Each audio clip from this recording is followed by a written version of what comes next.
I'd like to call the meeting to order. The Board of Leavenworth County Commission. I'd like to invite everyone to stand for the pledge.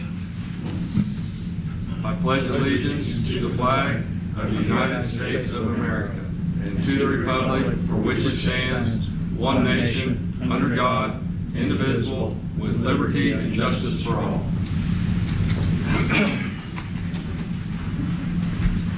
For the record, all three commissioners are present. I'd like to thank everyone for coming today. I'd like to open up this portion of the meeting for public comment. Anyone from the public wishing to speak, please come forward, state your name and address. Seeing none, we'll close that portion of our meeting and go on to administrative business. Mr. Lawford, we have any administrative business? I don't really have any too much administrative business. Just to give you an update, reminder that I will be out of the office at the end of the week, traveling for business. So if you need me, I'll have my cell phone to be reachable that way. I sent an email the same to y'all. And then we have the other items are on the agenda here. So Okay. The only other administrative business, the commissioners had time to look at the responses from Mr. Ryburn from Andersonburg. Yes.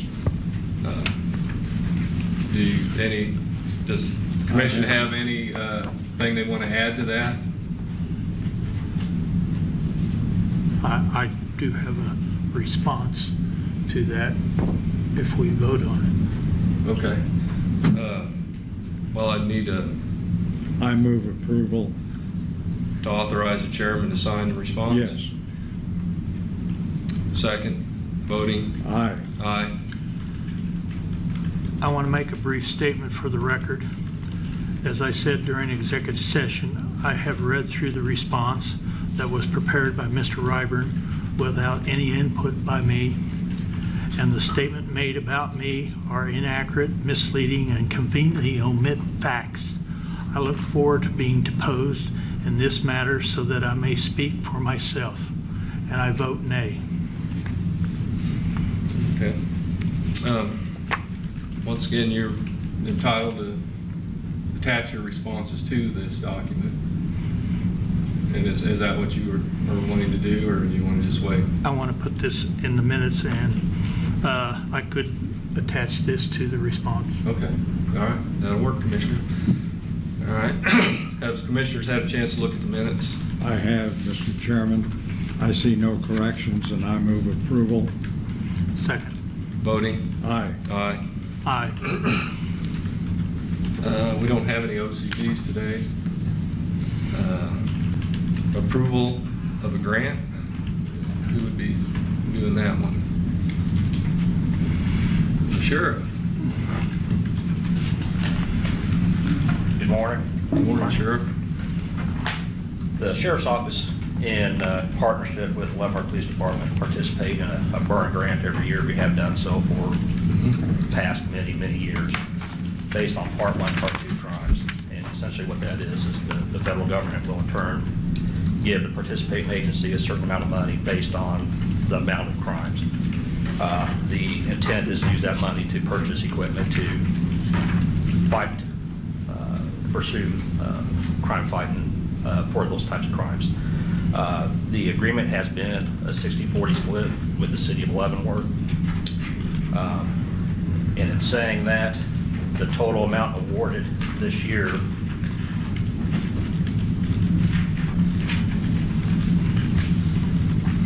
have that here, is $25,535. Our 40% of that would be $10,535. And simply what we need is a signature from the chairman of the board and Mr. Lawford agreeing to the terms of this. Do you have any concerns, Mr. Lawford? no, this is fairly common. I believe all the counties in Kansas receive some type of this grant, some portion of it, and they split it with the cities. I think the only restrictions on the funds is it has to be spent on something that's not part of your budget. That's correct. I think, haven't we, Sheriff, in the past approved Yes, we've this done this for a grant? number of years. Yeah, I think I remember approving this grant several times. Okay. Motion to approve. Second. Voting. Aye. Aye. Aye.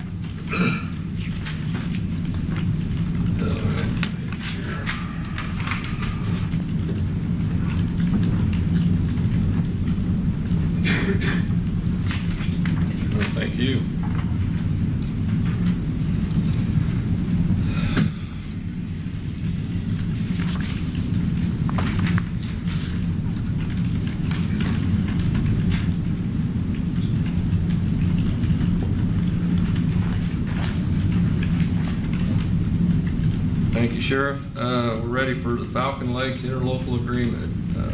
Would the mayor be speaking on that? I think that there's a representative from the developer here that Oh, okay. has worked through the agreement. Sure. All right. Mr. Fitz. Yeah, thank you very much. Evan Fitz with the Polsinelli Law Firm. I represent Day 3 LLC, the developer of this portion of the Falcon Lakes project. In case you don't know or aren't familiar, what we're talking about today, Day 3 owns the western half of the Falcon Lakes subdivision. So of course the eastern half, kind of over on the east side of the golf course off of K7, has seen some development. It's largely built out. The western half's basically seen nothing as of yet. So my client owns the property and intends to install the infrastructure, make it ready for single-family development, put in the streets and utilities, all the things that you would have to do to get it ready to go. So I'm here on their behalf today. The mayor is here as well, may have a few things to say on behalf of the city, but I represent the developer. So I appreciate a few minutes to speak today, and appreciated Mark's time in helping us get here and get this prepared. But I thought I could just go through the technical purpose of the meeting today is to have you consider the approval of an interlocal agreement related to a Neighborhood Revitalization Act plan that we've put together. I thought I would spend a few minutes just to tell you specifically what the plan says so you understand that and have that high level concept. It all kind of flows through in the agreement, so I just wanted to spend a few minutes on that. So as I just mentioned, the project is for the western half of the Falcon Lake subdivision. We are planning, this of course is subject to change over time, but the current plan, 403 lots, 63 lots in the first phase, 340 in future phases. So likely develop in kind of batches like that 63. The estimated total investment on behalf of my client to make this project ready to develop, so not the houses themselves, just the purchasing the land, making the land ready, site preparation, roads, grading, sidewalks, lighting, all the things that you would have to put in. Over the entirety of that 403 lots is approximately $22.6 million. That's the current estimate. The first phase, just to get the initial infrastructure in, that's probably the most expensive phase as well, but that first phase, that 63 lot phase, approximately $3.28 million is what we were estimating. So what exactly, in addition to just building houses, what about this plan? What is it about this plan that we're planning to do? What is it we're trying to accomplish?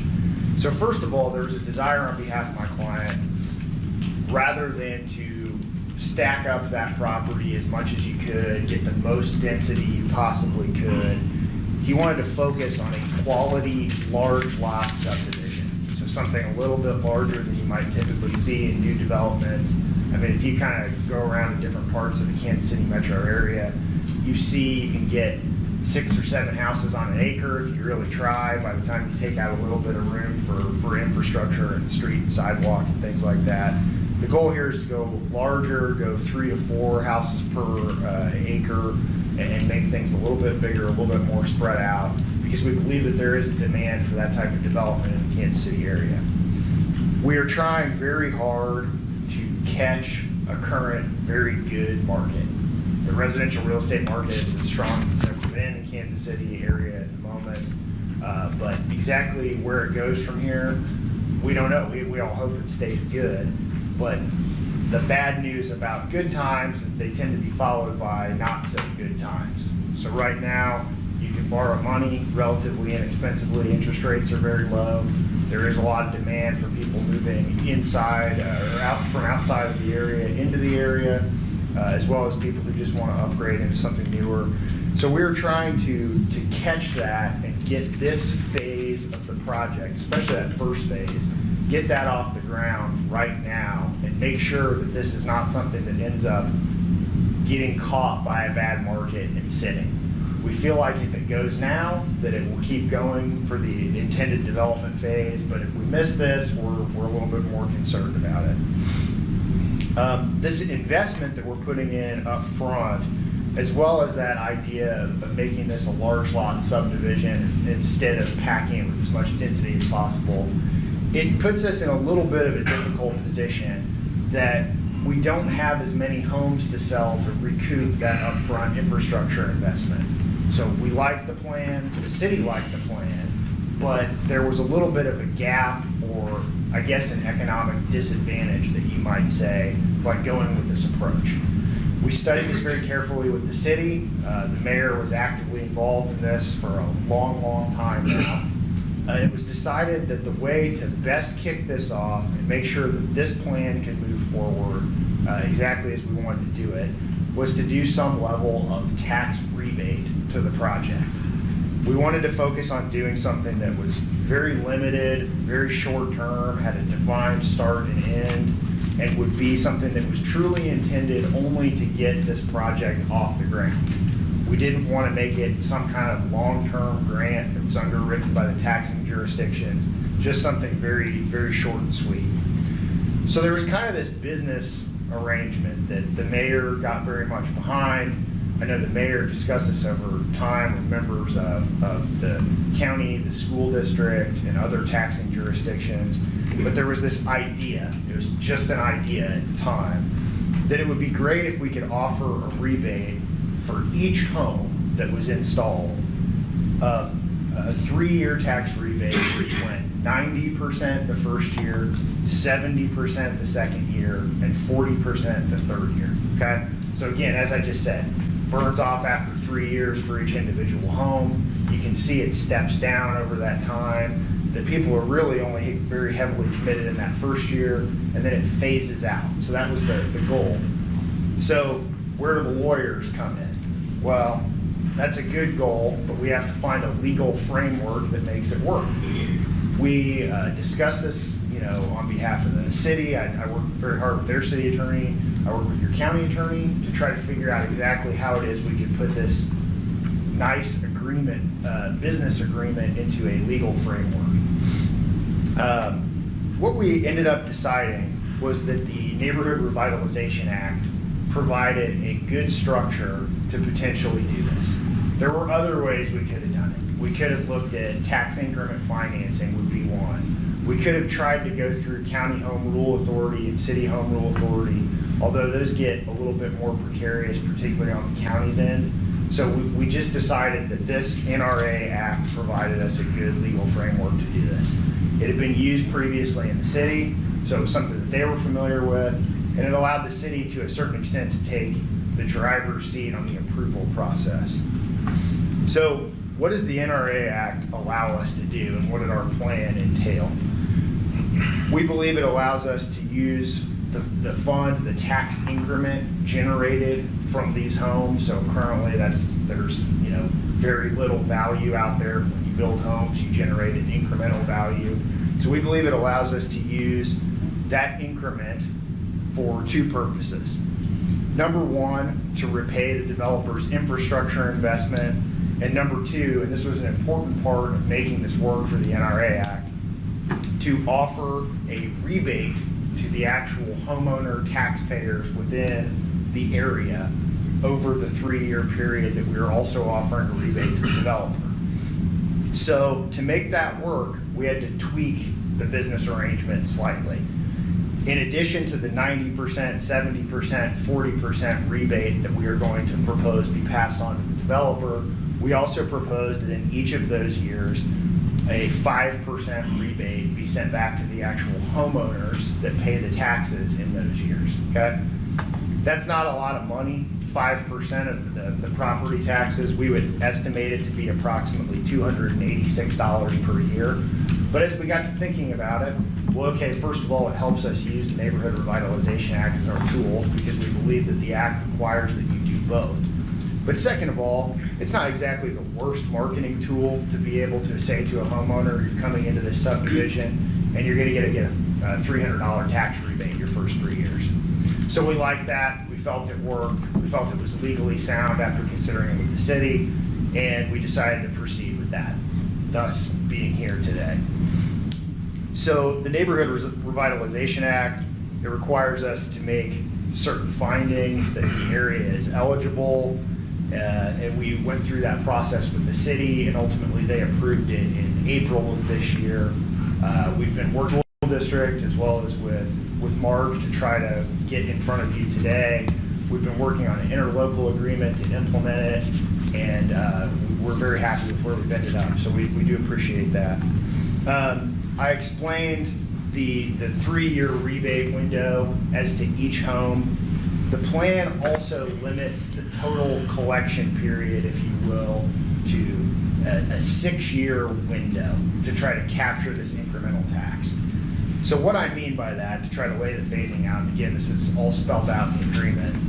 If a home comes online in year 0, if you will, it's the very first one out of the gate, it will get its tax rebates in years 1, 2, and 3. A home come online in year 1, it will get its rebates in years 2, 3, and 4. Again, in an effort to make this something with a defined term, it doesn't go on forever, we wanted to stop that eligibility window in 6 years. So a home that comes online in year 6 will get credits for 7, 8, and 9, but a home that comes online in that 7th year is fully out of this program. So a short defined window to try to kick off the development and limit the impact on taxing jurisdictions was the goal. So what are the benefits and revenues of this? If it works out exactly as we've projected, which that's anybody's guess, we're projecting that we can implement the entirety of the project over that 7-year window, but if it works out exactly as we've projected and houses come online for exactly what we believe they will, then we believe this would repay approximately $3.7 million of the developer's over $22 million investment, approximately 16% of the developer investment. So even with this, you're only offsetting a small portion of those costs. Probably the amount of costs, or at least in an effort to get more toward what you could have recouped by doing a higher density development. It provides $345,000 in rebates to homeowners over that collection window. And the uncaptured portion, so the additional left over after the 90%, the 5%, and the 70%, the 5%, the 40%, the 5%, the additional left over, as well as the taxes from houses that go fully out of that program within that 6-year window, the total tax revenues during the collection period to all taxing jurisdictions, $9.9 million, just under $10 million. And then annually, when the program goes away in its entirety, we project $2.3 million in annual tax revenues to the taxing jurisdictions from this project. So again, we're here today to ask you to execute an interlocal agreement that will implement this plan and the functionality of it. The county, of course, is the administrator of taxes, is the party that will bear the largest administrative role in this. So the way that the agreement contemplates it, we will work as the developer, we will work with the city to present to the county annually a report that specifies what bucket each home fits into. So if it's a home that came on, this year, then it goes in the 90% bucket. If it's a home that came on 2 years ago, it's in the 40%. 2 years ago, 70%, 3 years ago, 40%. And if it's a home that's otherwise outside of the program because the rebate's burned off, then it goes into the 0% rebate. So obviously we, in working with the city as the party that issues building permits, we are the party that will tell the county that, but then the county will be charged with making the rebates to both the developer and to the homeowners. We have talked to Mark. We believe that your system can be modified to account for this so that it will not place a tremendous administrative burden on the county, maybe a little bit more up front as we get up to speed. But we did also contemplate in the agreement that the county would get a 5% administrative fee of all of the rebates to the developer. So based on our projections as to the revenue that we would be getting, that would mean about $15,000 the first year, and then up to, at the full height of it, maybe as high as $40,000. So the county would be compensated for its administrative time in administering this program. The city gets a lesser administrative fee of 1% to cover their administrative costs. but the county, as the party that has the largest obligation, is the most highly reimbursed for that. So I'll let the mayor speak. I'm happy to answer any questions after that if you'd like, or I can answer questions now. I'm going to ask you a question. How many homes do you project in this development? So the total that we project right now is 403, with 63 in the first phase. And we project that we would kind of be fully online, if you will, after the end of that 6-year window. So it's, approximately 50 to 60 houses per year coming online.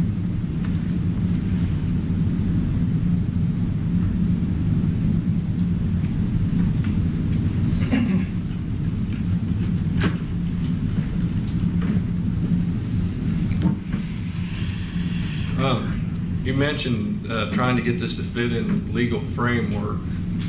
What do you mean by that? Well, so like I said,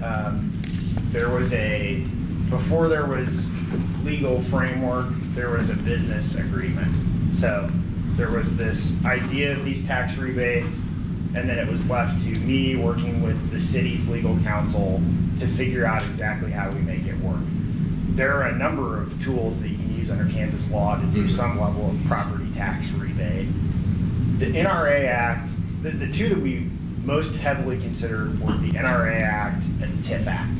Okay, the TIF Act didn't seem to fit exactly the way we wanted it, because the TIF Act kind of sets forth by statute that you capture everything, all of the property taxes other than 20 of the school's mills and 1.5 of the state's mills, that you capture that you have to use it for some more limited purposes. And because of that, we didn't think that it worked. We could have done it, really. But we didn't think that it worked as well with the straight agreement structure. So again, there was this kind of agreement in place. We had to put legal principles behind it and then actually write the agreement. And we felt that the TIF Act did not work as well for that. The NRA Act is far more broad and open and kind of leaves it to the details, frankly, of the agreement. The agreement is almost the punchline, if you will, of the NRA approval. There is an NRA plan that is approved by the city, but then the participation of other taxing jurisdictions is covered by an interlocal agreement. So what we decided was, okay, we can use the city and their powers under the statute to approve the plan itself, and then we know that everything will come back to this agreement.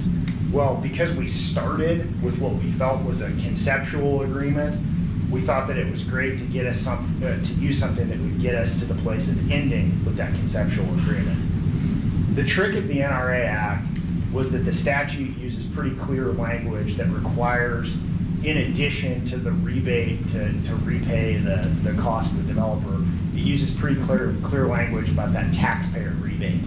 So we did not feel comfortable, the city's attorney pointed this out, and I agreed after we looked at it. We did not feel comfortable proceeding without doing both. We felt that the language of the statute specifically said both.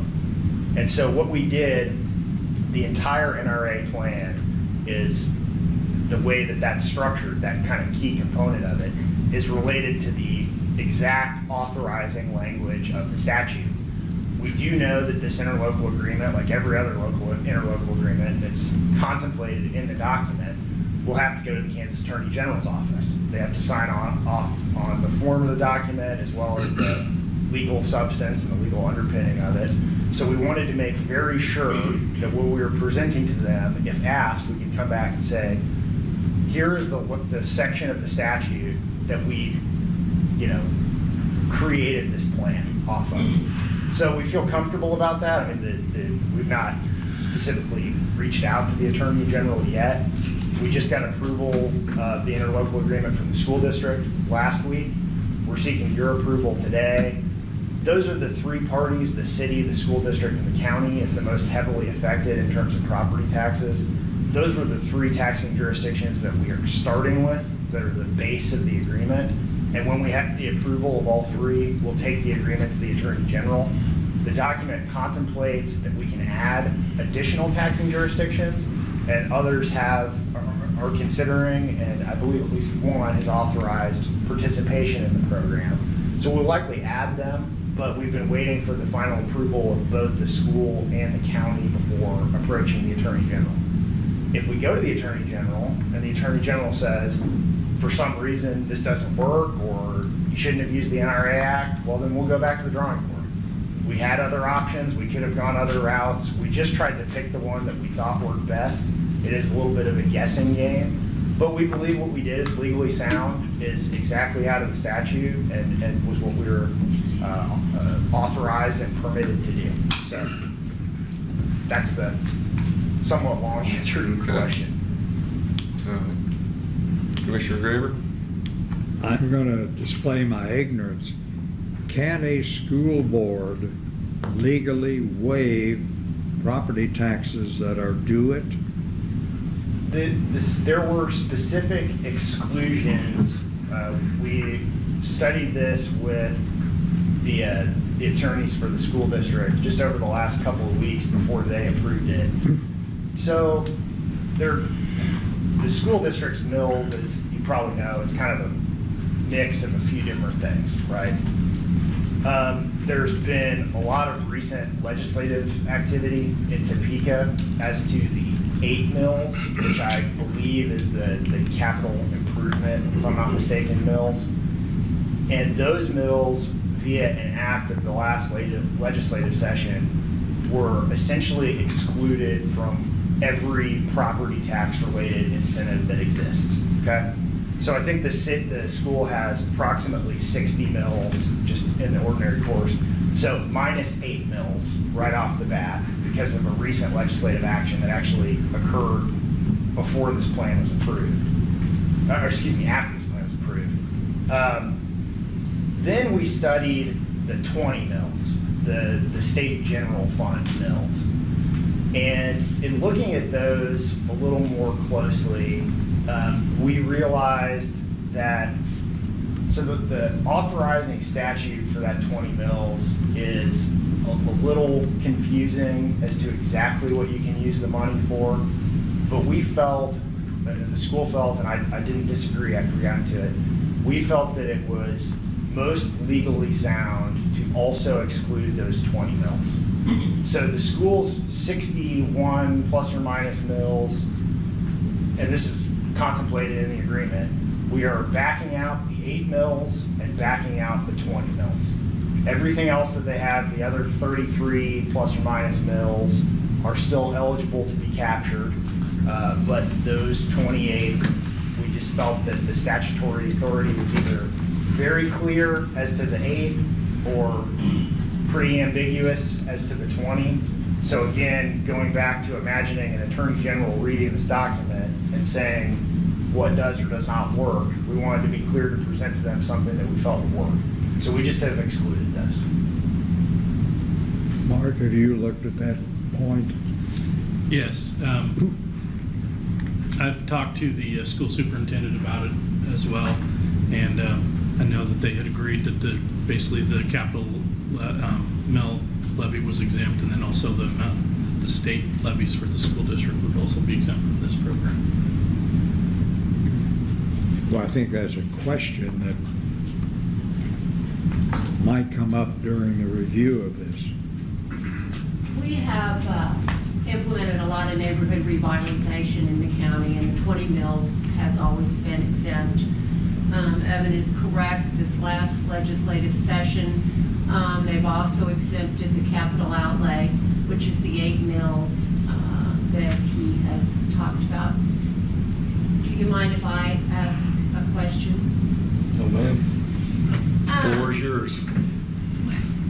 I just have a couple of questions. I read through the plan, and I've looked at a lot of neighborhood revitalization, and the county has been involved in a lot of neighborhood revitalization.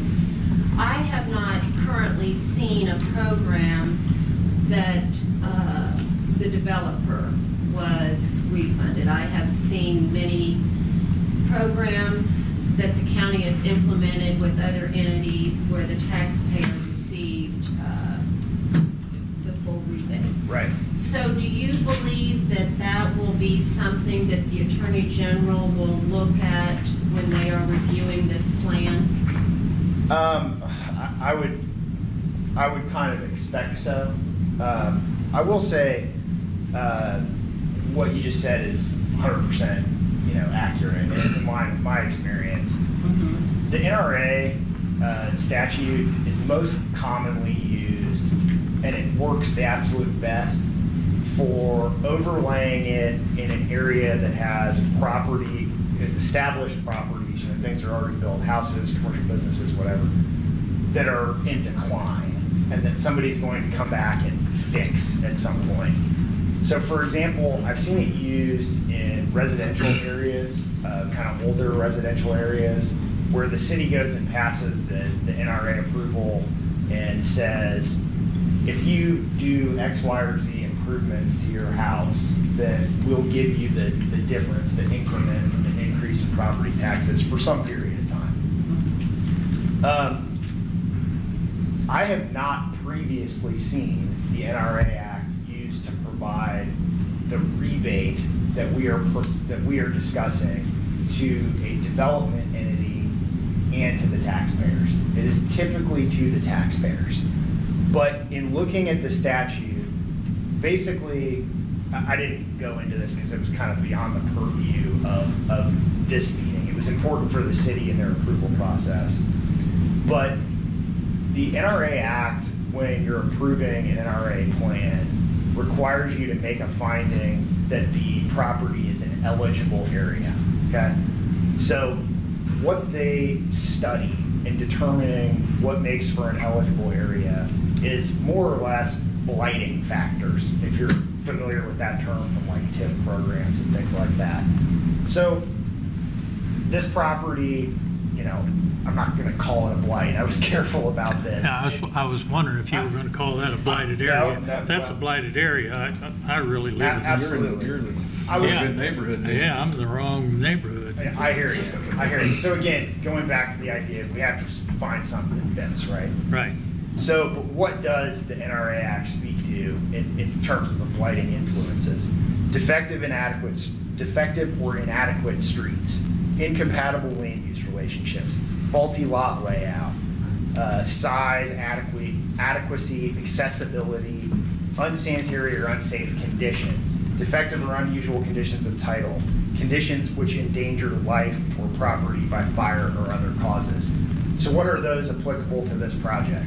Well, number one, there's no streets to get back to it. There's no utilities. There's no ability to provide fire or police service. All those things were the things we focused on, not the existence of some horrible blight. The lack of basic infrastructure was what we focused on to make the finding here, and that's what's contemplated in the plan and what the city focused on. So, sorry, going back to the question about how you can use the increment, the statute is clear that you can use the increment for two purposes. Number one, to provide taxpayer rebates, and number two, to pay costs to address those blighting influences. So the way that our plan works is that we dedicate the funds to pay the cost of those blighting influences, basically infrastructure investment. And the statute says and. It doesn't say and or, it says and provide taxpayer rebates. So we felt that we had to do both. Now commonly the statute has just been used for the one. So we've looked around, we actually found some that we thought may have bordered on this, but we couldn't get enough details because pretty much every one I've ever worked on has been used for exactly the purpose you said. So I do expect that the Attorney General will look at this. I do also expect that, and we tried to lay this out, the language in the agreement, so we can point them both to the agreement and to the statute. I do expect that we'll get asked about it, and when we are, we're going to say, here is the section of the statute that we used in implementing the program and what the plan is based on. And if they are to tell us that it doesn't work, and of course they have the good fact, I guess, that they have no dog in the fight other than to pass on the legal permissibility of it. So if the statute says it, I feel pretty comfortable that they're going to be able to get behind it, even if it hasn't been commonly used elsewhere, because that's not really their concern. It's just that the statute said it. So we feel good about what the statute says, and because of that, we feel good about what the Attorney General will do. This was something, I've answered the question very lengthily twice now. This is something that we spent a lot of time on between me and the city's attorney trying to come up with the right plan. And so we chose between a few different routes that we could have taken, but none of them seemed to present a really clear path to the finish line. This one just seemed to present the best one that we had in front of us at that moment.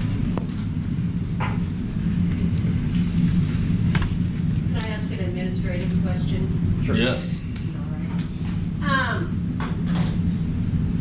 Which, you know, we did review this quite a bit, and administratively, we're talking about 90% to the developer, 5% to the homeowner, and 5% to other taxing entities. Then we're also referring to the 5% that the county receives in administrative costs, which currently with all of our NRA plans, that is the administrative cost that the county does receive. So does that administrative cost and the 1% that the city's going to receive for their administrative costs come out of the developers, or so that's going to take that down to 84%? So I think that should be mentioned in the plan, that will come off of, you know, that we'll take that down to 84, because when we looked at administratively doing this in the current program that we had, we would have to know, you know, particularly that that's where that administrative cost would come from. So what the agreement says, it says, you know, the money comes in the door. It's then divvied up into 3 buckets, which is the amount going to the developer, the amount going to the taxpayers, and the amount going to the taxing jurisdictions. And then what the document says is before the county disperses, the county technically under this document disperses the developer's portion back to the city, and then the city disperses it to the developer upon a finding that the developer has enough eligible costs incurred. We have to effectively certify costs to them. So before the developer's portion goes back to the city, what this document says is the county takes 5% of that amount for its administrative purposes. And then similarly for the city, before the city disperses the administrative, or the credit to the developer, they deduct their 1% administrative fee from that as well. So I think that's in here and contemplate kind of like you just laid out. Yeah, because actually, we've not had the 5% distributed to other taxing jurisdictions in our other plans. It's just been pretty much 100%. been 100%, 5% coming to the city, and it was 70% the following year. This was the challenge here. I've worked with a lot of programs in a lot of different places where it was, you know, 100% NRA for this purpose, or 100% TIF for this purpose. But that was, to a certain extent, what made this one challenging, was that was never the arrangement. So we had to try to work it out and do the best we could. There may be a small cost from our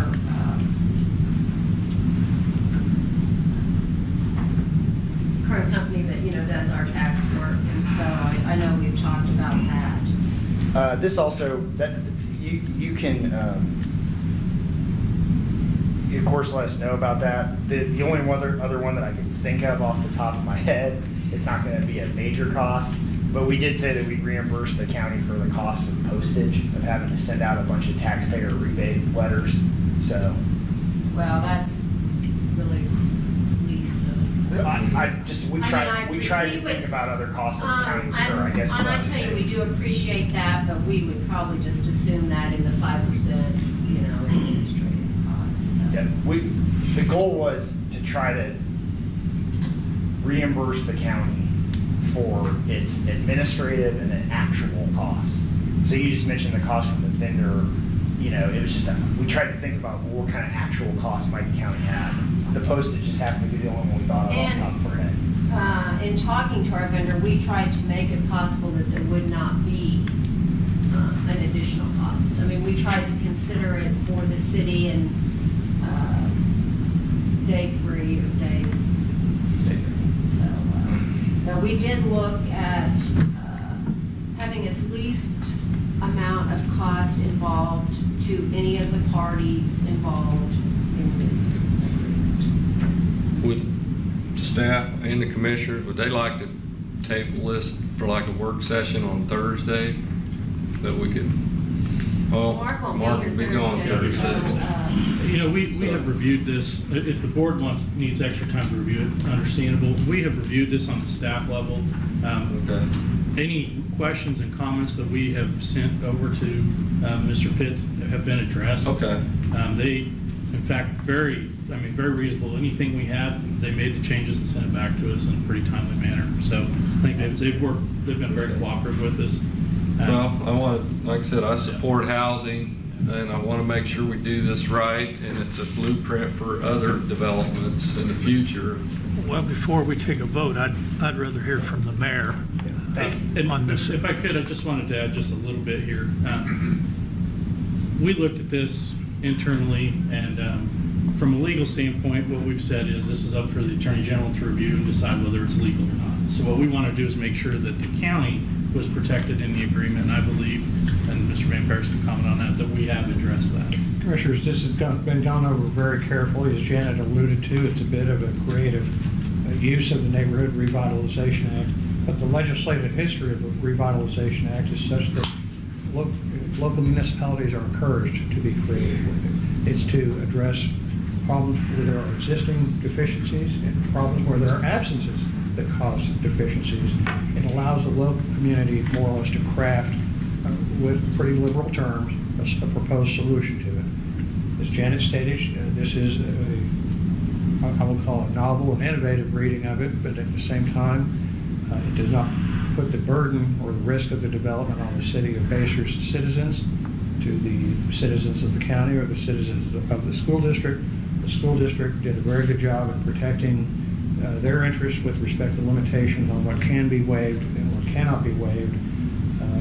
One of the first issues to be addressed was the possible administrative cost impact to the county, and the city of Basehurst is very amenable towards correcting that by increasing the amount that the county can collect to cover its costs.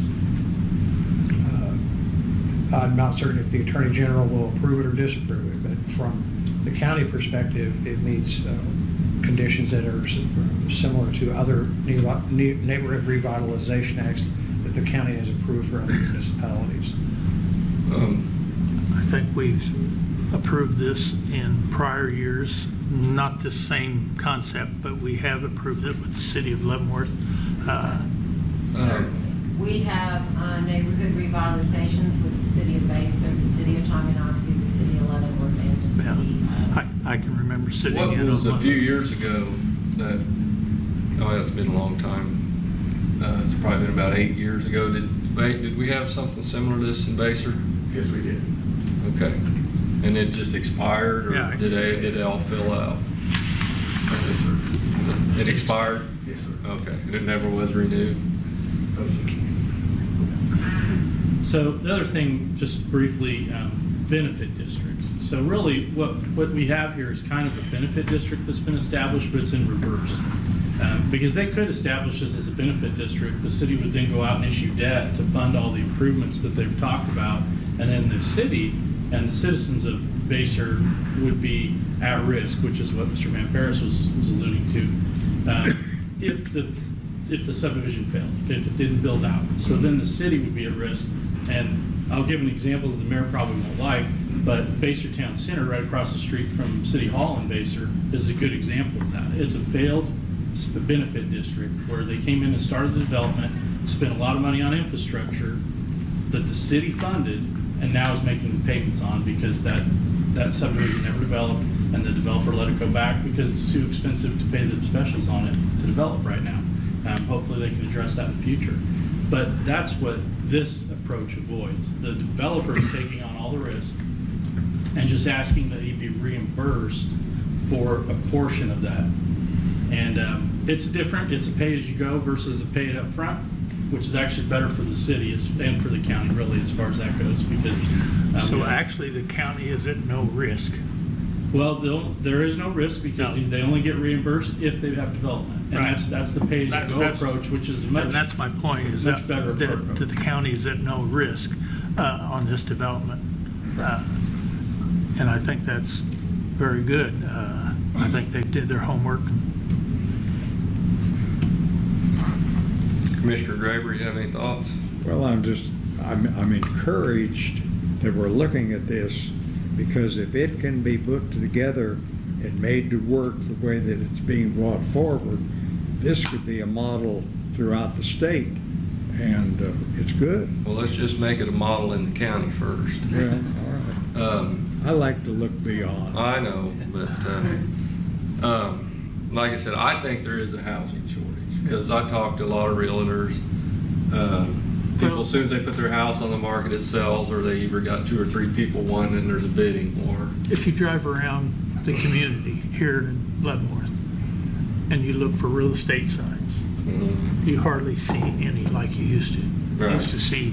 Well, real my estate signs. concern on that is the prices are being a little inflated, so Yeah. the comparable sales is raising the average person's taxes just because of the appraisals. I still would like to hear from Mayor Brewer. Well, I would too, but I didn't recognize him. All right? I mean, I was a little worried. There's a couple law enforcement, but yeah, we need to get on to the next one. But I'd like to hear from the mayor. And basically, I already asked him the question, because I kind of remember the plan they had a few years back on lots that were vacant. And Well, sir, I didn't know if they filled up or they expired. Chairman, thank you very much. Appreciate the opportunity to speak to the board here. Obviously, as you well know, in 2007, just before the economic downfall in there, Baser had 563 lots available to be sold. During that time, things went south, and unfortunately, they went bankrupt and the banks took them over. During that time, in 5 years from that time, the city of Baser had 56 building permits in 5 years.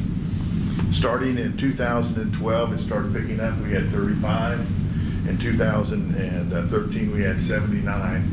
From there on, it moved on up to where we had 2 or 3 years where we had over 100 homes that's being sold. But one of the biggest reasons that those homes were being sold up there is that the banks sold those lots to developers that were still around for as little as less than $10,000. So it was basically that we were able to compete. When the market started to turn, the economy started to roll back up, we were able to put out a product that was very, very competitive to the surrounding areas. Certainly with this program that we're looking today, we're just trying to be competitive so that we can draw possibly from the south of the state, and certainly more and more from the east of the state, which actually is not our state. So we're looking at to make those homes available to them. At the end of this year, Doug, you are correct in what you're saying. We'll have less than 75 lots available for the city to be built. And as you know, and of course Janet knows up there, by the time you do buy the property, do the engineering, do the construction costs, get ready to do the house, there's an 18 to 24 month lag before you really get those houses back on the ad valorem tax. So certainly we're encouraged with this program, and the basic reason we're encouraged with the program, as Mark alluded to, that it doesn't really put jeopardy on the city. It doesn't make a geo bond, and another thing it doesn't do is put a benefit district on that piece of property, where on their monthly payments that they have $50, $60 a month extra to pay for these infrastructures if you do a benefit district. So that's one of the things that I like about this. It also the developer puts all the money up front. So that way we don't have the geo bond where the city is indebted to that. And then in the situation that Mark alluded to up there, right now, unfortunately right now, the city is paying a very high cost to make sure that those bonds are being paid. This program will not expose us to that situation. So we're really encouraged about that. The bigger things that we like about it also is that obviously it's a 6-year program, and then it's a short time of participation of 3 years. So that means that the developer all the pressure is on the developer to go out and put that product on the market and get it sold and get it on the ad valorem tax, because he doesn't get paid any money until the first full year of ad valorem tax is paid. So it's to his incentive is to get out and put that product out there and get that product sold. And that's what counts for us to get it onto our taxes. Just another thing that happened as our sales tax, just with the 100 and 100 that we've sold up there, our sales tax has increased in the last 3 years, 10%, 10%. So far this year, we're up 21% from the year before. So we can see a tremendous growth in our sales tax due to the fact that with the obviously more people, you have more demands on your restaurants and the services that utilize that sales tax. So we're encouraged about that. One of the things that I kind of like, to look at just a little bit is kind of the philosophy as you're looking at things. As you got a bean field that's sitting here, and then the developer's coming in to look at it, after the first year, you're going to get 10% more money than you had before from that bean field. The next year, you're going to get 30% more than what you had. The third year, you'll get 60% more than what you had as a bean field. If there's no development at all, then you get nothing. As the development starts to incur, then you will get an increase in that ad valorem tax with no basic. It does not affect your budget right now. It doesn't affect the city's budget, their budget. We're being affected right now, big time, because we have a GEO bond that's not being paid. And that's affected our budgets hundreds of thousands of dollars. That particular one right now with the penalties and everything owes the city over $800,000. So I think this program is something that I'm really excited about. I do think that I do think it can be a model for the state, and certainly I've actually been working for the last 18 months on that program, so you probably will see some information of that coming toward the state as in a bill. But with that being said, I certainly encourage the board to take the action today.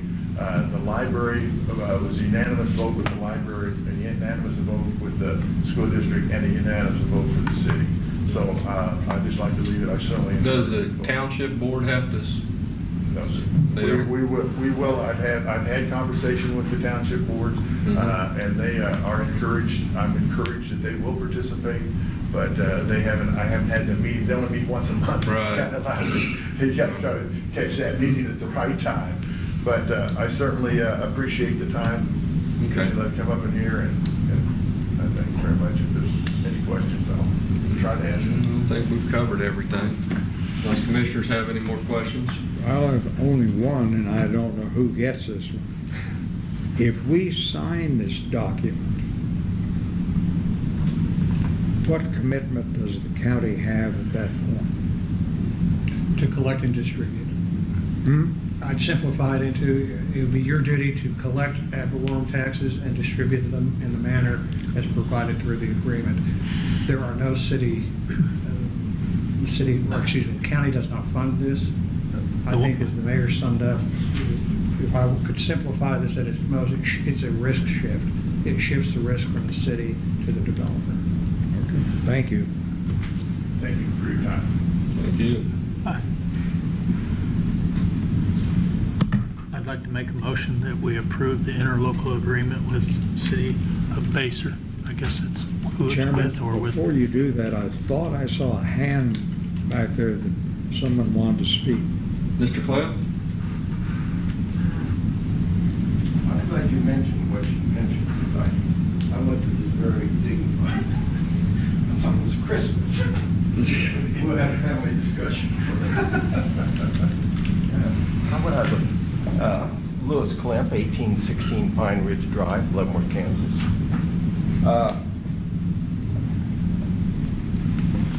I'm one of the few people in the county that has seen this done over and over and over because of the city, being on the city planning board, being a county commissioner for 8 years. And the thing that is bothering me, and I tried to get the city of Leavenworth to do this for years. You got a vacant lot sitting over there, or a house that's dilapidated, you tear it down, it sits there and sits there and sits there. To give developers a incentive to build a house there, but leave the taxes as they are as a vacant lot for 3 years or 5 years. But this is the first case I've seen in going to the developer. And the only thing that concerns me, there must be another avenue to get this accomplished. And as I say, maybe it's what I mentioned to the city, but you have another parcel of acreage that is coming along west of Baser. Now, is this going to set a case, and it's just not because of Baser, because I don't want to see Baser stop building. Is this just a case of now developers are going to be in a train of thought that they don't have to pay anything? We let a very good friend out on County Road 5, a friend of mine, Benny Phillips, build a housing area out there. Didn't do anything for the roads. There's no sidewalks. We just put in the road for this development, I think, 147. So that is the only thing that's bothering me there. And I think it's going to be a waste of time. I know you've got high intelligence level over there and you only have common sense over here. And I did go by the cemetery and dig up common sense because I had mentioned he had died. I don't think the Attorney General is going to pass this. I really don't. I've seen the city and all the ones that I was a part of, and I'd hate to see us waste that time. So it's just, as I say, just an opinion, but there must be some other way, because I don't think our Attorney General is going to say, yeah, this is good, the developers getting a hand. They have a hand anyway. Now the Fouts brothers, you know, they don't do anything with their money. It's all done with somebody else's money. So there's a lot of things that take place that I think we could have been a little more, I don't want to call it inventive, because that's not what we're looking for. Aggressive. Thank you, Rob. Aggressive. So nothing, as I say, nothing against Baser. I'd like to see something go forward, but I don't see it as a developer profiting. And you're going to say, well, he doesn't profit. I did like the idea the developer's got to pay everything up front. Mm-hmm. So he's got to go out and get the money. And he's going to push those sales of those houses. So I think there's another way, but I don't think the Attorney General is going to pass this. And so, yeah. If the AG doesn't pass it, then they're back to the drawing board. Yeah, and I'd like to see him. And again, the county is at no risk. No, there's no risk. And that's what Yeah, I was I glad you think brought that's a up the good library. point that they put Nobody out. The mentioned county library. is at no risk. Yeah, no risk, but I'd like to see him keep working on something here. I would too. Yeah, so, thank you. Okay. That's why I asked how many homes that were going to be developed. So you had made a motion, Commissioner? I did make the motion. As part of your motion, the AG approval or pending AG approval? Well, or I we're going guess- to enter that? Or? It's gonna automatically have to It's happen. Yeah, it already- has to happen. It's already stated as a condition in the agreement. Right. So it says if the AG Okay. doesn't approve it.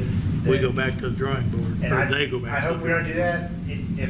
If it happens, I'll come back again and apologize for wasting your time. It certainly wasn't the intent. Well, It's a tricky. I don't tricky think deal, it's a waste so. of time. I just think it's a, Okay. a chance we have to take. Second. Voting? Aye. Aye. Aye. Thank you. Thank you. Sorry we're running a little behind, guys. I know we got a lot of important people here waiting. We're on the Grinner traffic control, the sunflower issue. Chuck, were you going to speak on that? So last week, this discussion came up, Public Works brought it up as part of their quarterly report, and the board asked that we bring in the emergency management director, the public health director, and the sheriff, provide any comments or feedback on the traffic plan or what their plan is. So I wanted to bring them in. Yeah. So, Anyone want to speak first? Could I? Mr. Gallhall? Have you looked at David's traffic plan? Commissioner, what we have,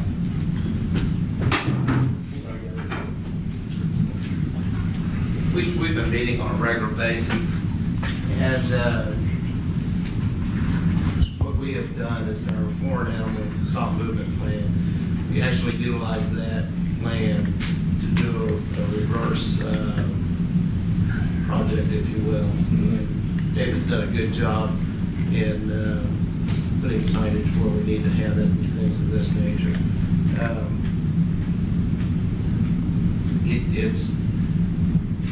It's going to be difficult at best, and we have decided that if it deems necessary, we will shut the road down and move people on. But then we have issues there, as the sheriff alluded to in our last meeting.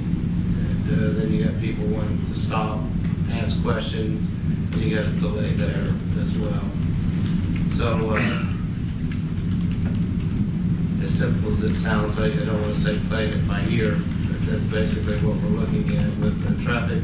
We'll have a lot more traffic signage out on the highways, starting from 110th and I-70. And then again, at Lawrence Exchange there at I-70. And I don't know if David or any of the others want to look at this. We've made recommendations to the Sunflower Farm of what we would like to see. And things like restroom facilities, done in the spots. And he has agreed to that.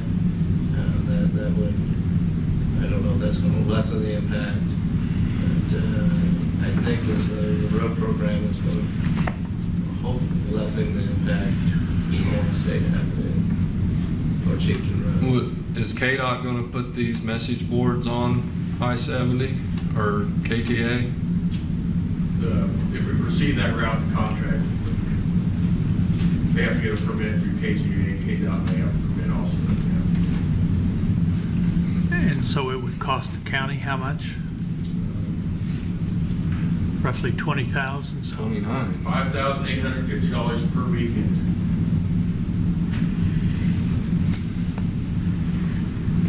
I can't see spending that kind of money for a special use permit, even though it brings people to our county. But really, does it bring people to our county to spend money and pay our sales tax? I just don't see it happening. Sheriff, I'd like to ask you a question if I could. People on 2440, I mean, are you responsible for 2440?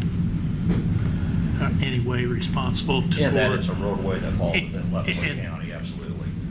We are also, have been talking with our partners, the Kansas Highway Patrol, and they have committed resources to assist with this endeavor as well. Is parking allowed on 2440?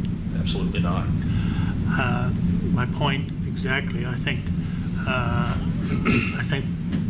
law enforcement needs to take the lead on this, and I just don't think the county should be spending that kind of money for a special use permit, even though it does bring people to our county. It's really not a special use permit. It's just an agritourism event. So it's not even a special use permit? No, sir. So we make basically nothing on this? They do have a gift shop or something that's a special use permit, isn't it? That's different. That's different than, it's separate from it, but it's tied together. Well, it's all tied together, Yeah. so they do. I was thinking that they applied for a special Yeah, use that's for a permit. gift shop or something. And so, like I said, we basically make very little on this. I'm not opposed to it, but I'm opposed to it as far as the safety factor is concerned. And that's what I'm concerned about. I think that's what everybody in this room is concerned about. And I really think that I'd almost like to see the road shut down when going towards the Grinner Farm. And if we have to, shut it down for local traffic only or something like that. I don't know. I just think there's got to be because David's plan, I guess, is as good a plan as any, but it winds everybody around, but it comes back to the same location. It may be winding around and getting different places and spreading the traffic out, but it's all coming to one location because they want to come to where the sunflowers are at and where this little gift shop is at. And let's face it, there's just only so much room there. You know, one of the factors that may work against us or may work for us this year is that K32 was open. Last year it was not, and that contributed to some of the bottlenecking, especially off of I-70. Our concern is traffic. Right. And we have no reservations about taking whatever action is appropriate to keep traffic moving, to keep it safe for first responders, being ambulance, fire truck, law enforcement, going to the event or going to residences in the area. One thing we did, I won't say get flack, but had a lot of feedback last year was in attempts to control local traffic on the local roadways. It was an inconvenience to many of the residents who lived along those routes. And the sheriff's office caught the brunt of the displeasure. And those were actions that were not done by us. We were just kind of caught holding the bag. This here is the equivalent to planning for a hurricane to hit. We know it's going to hit landfall. We don't know how severe it is. We don't know exactly when it's going to hit. But it's most definitely going to hit. And anytime you get the equivalent to Arrowhead Stadium parking lot anywhere in the county, it's going to create a major burden on law enforcement. So, you know, like Chuck said, we are kind of taking a wait-and-see approach because worst thing I want is to have 15 guys standing around when they don't need to be, especially on a holiday weekend at the rate they make. But at the same time, I don't want to get caught off guard and have, you know, a mass humanity conversion on the corner of the county. So we're just, we're going to approach it in a manner that we believe is best. So should we deal with it as a hurricane, tell everybody to evacuate? That'd be good. I did get a similar comment of a gentleman that lives down in that area. He was going to Lawrence. He waited over an hour to get through the traffic just to go to Lawrence. He could have gone to Lawrence and come back from that area and the time it took just to get out of it. And if he only waited an hour, then he was lucky. Right. Yeah, and he told me that he waited an hour till he got to talk to one of the deputies, and I don't think he was very happy when he talked to one of the officers in charge. Most of them weren't by that time. And I was going to contact them over the weekend, and I didn't do that. I apologize for that. Just, we really don't know when these are going to bloom. Correct. I mean, we could be ready to go and nothing happened. Right. And we don't know whether the traffic is going to be less this year or increased. Right. I mean, we just don't know. I'd like to ask you a question. Yes, sir. You've dealt with agriculture most of your life, Yes. and so have I. Even though the sunflower is our state flower, how many farmers do you know go out and spray sunflowers to kill them so they're not in their crop area? I'm sure there's all of them. My point. And I guess we take it that it's no big deal, but I think the people from Wyandotte, Johnson counties, it's a big deal to them because they don't get to see sunflowers in that magnitude. And I'm not against this, but at the same time, why should Leavenworth County spend multiple amounts of money Yeah. we can't stop it from growing sunflowers, but we can certainly hinder people from getting down that road. And, you know, if there's so many people that just can't get down that road and they park on the road, I just think something drastically needs to be done to If we ensure could the just draw that safety. attention to soybeans and corn, we wouldn't have this problem. No, we wouldn't. We'd have it all over. Maybe that's what we need to do. We need All to right, encourage some of promote soybeans and corn. no, promote sunflower growing. Commissioner, maybe if you go out and have your picture taken in a bean field, maybe it'll catch on. Yeah, right. But yeah, like I said, we're dealing here with the public safety issue. Yeah, that's the issue main of it. thing. And That's why my concern really goes to Jamie. I mean, if he gets a call, it's going to be very difficult for him to get there. well, he did not put in for a helicopter in his budget this year, Well, and I hope he never does. Yeah, I hope he doesn't either. but that is going to be a challenge area. We also have the Public Works Director for the City of Tonganoxie here, Ken Heskett. Does the City of Tonganoxie doing any preparation for this as far as traffic control? We are. Typically, we haven't seen any problems in town. Well, we were trying to divert some of it through your town, and I noticed you guys got a few sunflowers as you enter into town there at Stone Creek. There's not a picture there. Yeah. I haven't seen the plan. Oh, well, Mr. Lujan has a traffic plan where they was going to exit off 110th Street, the Wyandotte County area to try to get, but like I said, everybody's GPS is going to take them probably down the 212 exit on I-70, down probably to Wood End Road, another gravel road. Nevertheless, Public Works is going to have to do some traffic control, even if we don't do the message boards. It's going to require some road closures and that. I don't know if David plans to have guys standing by or working that weekend, or just placing them on a Friday night. We are looking for volunteers who want to work that weekend right now. Clyde, he's looking for volunteers. Commissioners, I just looked up Ritter's stuff on Facebook here, and they're saying that the buds are starting to pop, and that was as of Friday afternoon.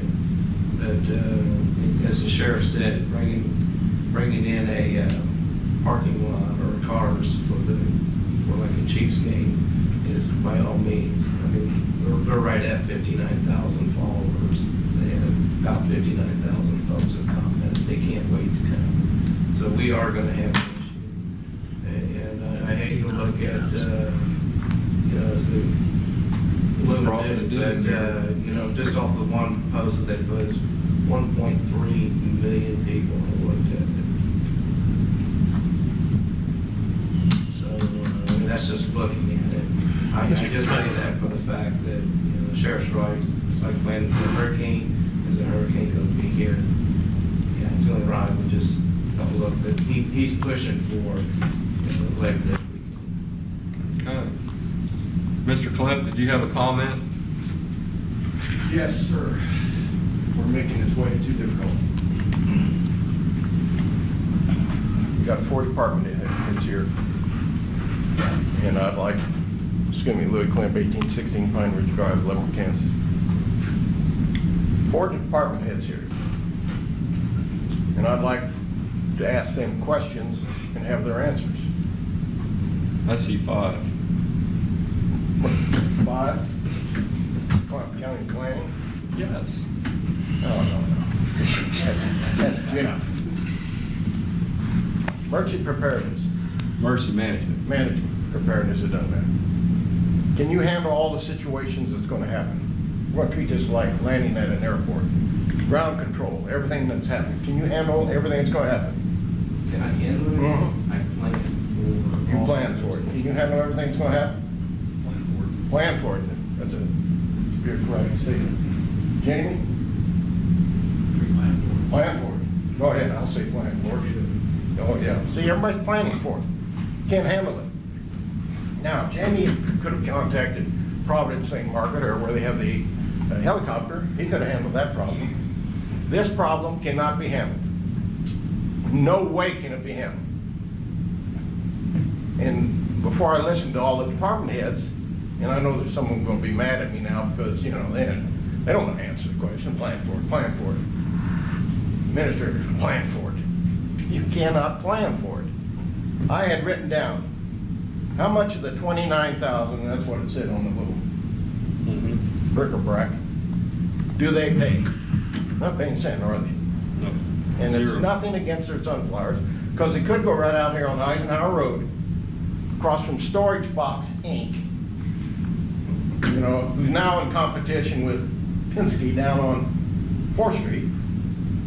And John Getz has sunflowers over there. Nice little thing, you ride by it. No. And I'm thinking how easy it is for me to handle looking at my sunflowers. And we don't get it past 1 o'clock, do we? So, how much, they're not paying a cent of the 29,000. What will the county get? What's the county get out of this? That's Is what- Kelly's gonna get somebody to My stop? perfect question. That's just what I asked. Yeah, I know, Bob, good. I didn't want to ask him because I know I'm going to make some people mad. Yeah, see? But and you can't it worry has to about be making asked. people mad because this is somebody's, I don't know what it is, but, you know, is Kelly's gonna get, and what's the restaurant in Tonganoxie now? Is it still there on Main Street? There's a couple. There's 2 restaurants. Okay. Are they gonna get, There's a restaurant out on the highway. right, are they gonna get 29,000? They're not gonna get 29,000 out of this. These people are, it's gonna be hard enough to keep them moving. What is the future county budget for this? Have you planned on that? We didn't budget anything for it. No. But are you going to plan for next year and the following year?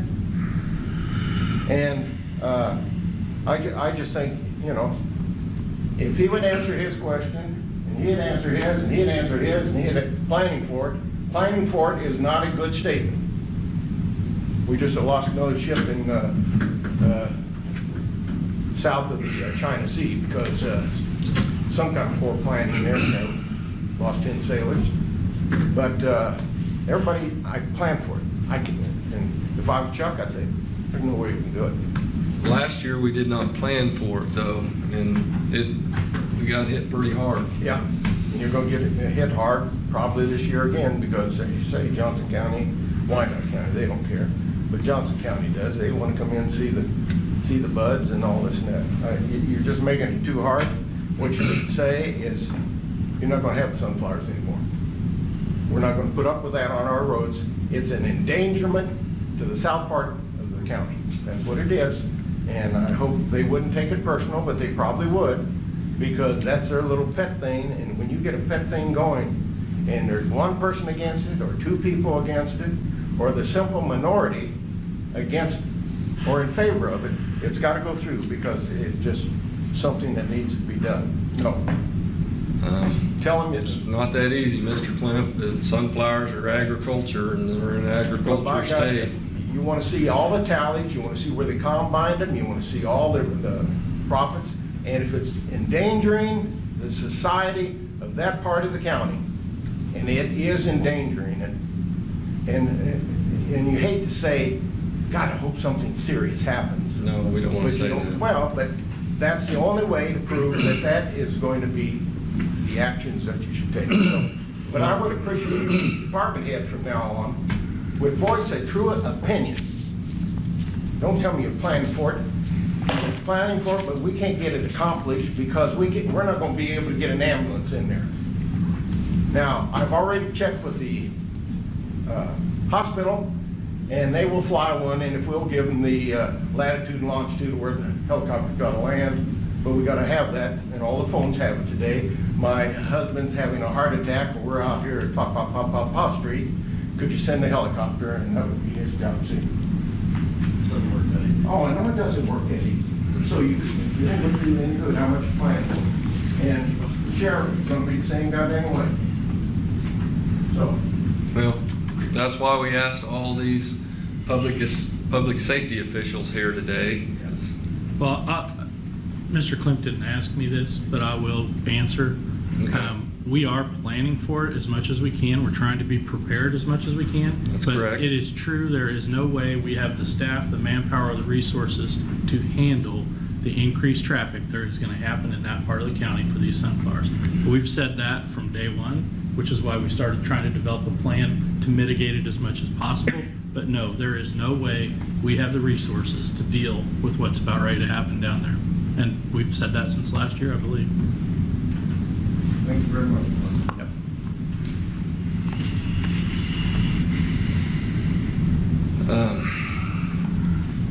I guess, Mr. Heskett, did you guys see you didn't see much increase of traffic last year coming through Tonganoxie? No. We heard a lot of complaints about traffic. But it was south of town. There's a plan calls to put signs, detour signs, County Road 1, take local traffic around that way instead of having it just line. Yes. But the county doesn't own message boards. We have one. And last year we had borrowed some, and Mr. Lujan had put together a plan for sign companies to give him a price quote on it, and that's what we did. But, so I guess at the very least, Public Works is just going to have to put the barricades out without a message board. So what was presented last week by Public Works was to hire a company to go out and put out these message boards, also set the barricades and take them down. So they'd set them over the weekends, come out and take them down. So that proposal, we're looking for the board's decision on that. Do you support the potential $29,000 expenditure and to hire that work out? I wouldn't vote for that, no.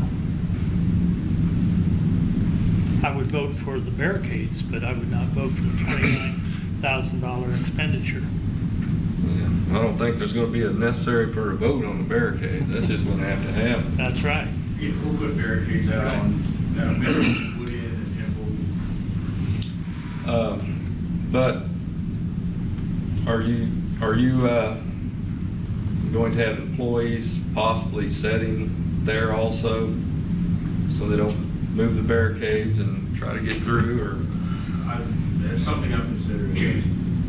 Okay, because I know last year we had some problems. A lot of lights taken. I talked with Chuck on Friday. We're working on trying to figure out how to get roads to show up on apps like Google Maps, apps like that, to get them to show it's closed. So when people are on their phones, it'll detour around those roads. That's something we're trying to get done here hopefully this week. So it would be just road closed, no additional signing for detour routes or anything like that, just be closing the roads? Yeah. Be Woodend, Hemphill? Is that the only two? Yeah, that's the only two. Woodend and Hemphill? Okay. Can you not block off that portion of the road for local traffic only and allow nobody in there? The problem is they move the barricades without an individual sitting there. You'd have to have an individual sitting there. That's $29,000. Well, that's what we're talking. Okay. I have a question for David, but maybe it'd be better asked after the meeting. Okay.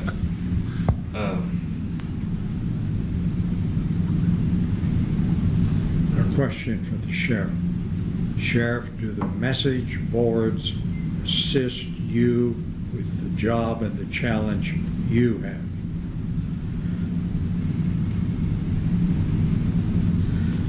I don't believe the desired benefit is derived from the message boards, in that the increase in traffic is going to that location anyway. Yeah. So, no, I don't believe that it gives us the benefit that we would desire. Well, I thought that needed to be answered. Right. Like I said, he's correct. They're all going to the same place. Thank you, Sheriff. It's just a portion of 24 highway, and of course the Stillwell Road part, or 243rd. So, I guess, anybody else have any recommendations? We'll just barricade Woodend and Hemphill at 222nd and also at Chieftain Road. Would that be your recommendation, Mr. Lujan? Yeah, that's my plan at this time, yes. So then we'll just, I think as the update that you asked for, we provided it. Right. We'll not plan on contracting out for the signage and that. We'll do what we can in-house with our staff. We'll prepare as best we can, and it'll be up to Jamie, Chuck, and the sheriff to determine at what point it becomes a safety issue and how they address it at that time. One thing I'd like to, I don't know if it's possible to do, is after we're through with this, if you could give us a rundown on the cost of manpower that we're putting out just for this one event, that we're basically making nothing as far as the county's concerned. Is that a possibility with all department heads? You're very optimistic that we're gonna get through this. I hope we get through this. I know one thing, I'm Yeah. staying home. Well, like I said, I think you're gonna see more people this year. Oh my, You know, you think so too, Sheriff? You know, last year, there were people who came from as far away as Maine specifically for this event. Maine? So Oh my. the way it's been advertised on social media, I would be a much higher turnout than. And maybe it gets big enough, we can get some help from the state, agritourism, chamber of commerce, something to deal I've asked with. them. You've asked them? And They have no funds for the stage. So it's already one of the biggest how do other, events. I guess, Mr. Joseph, how do other counties handle agritourism? Is there policies in other counties that you're aware of? Well, they have infrastructure put in place before they do something, so it's already there. They can handle the traffic at that point.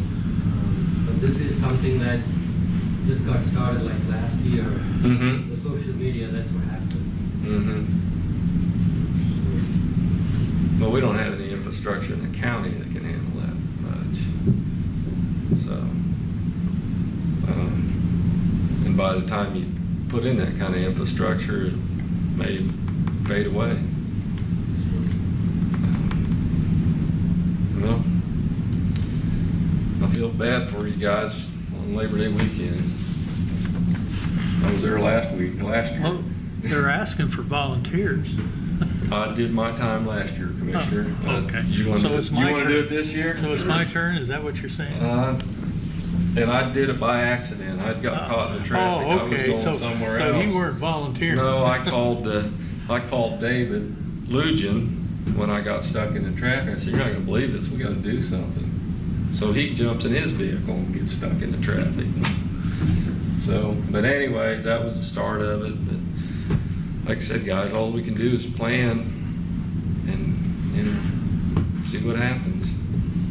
But appreciate all you guys' time you put in on this. We just don't have any kind of funding to assist in this, really. So, Okay. anybody else have anything to offer to this? Are you all right with this, Mark? Yeah, I think we've done what we can. Okay. Okay. I think we've had enough meetings. I think at the last meeting I said I'm done with meetings. We've decided what we need to do, and let's just do it. Okay. David, are you able to get enough staff that weekend? I'll check. Last time I asked, there was only, I think, 2 that were willing to work that weekend. I would volunteer if you need somebody to stand at a barricade or something. I can't get one. Okay. Well, I guess we don't have anything else. We can motion to adjourn. So moved. Second. Voting. Aye. Aye.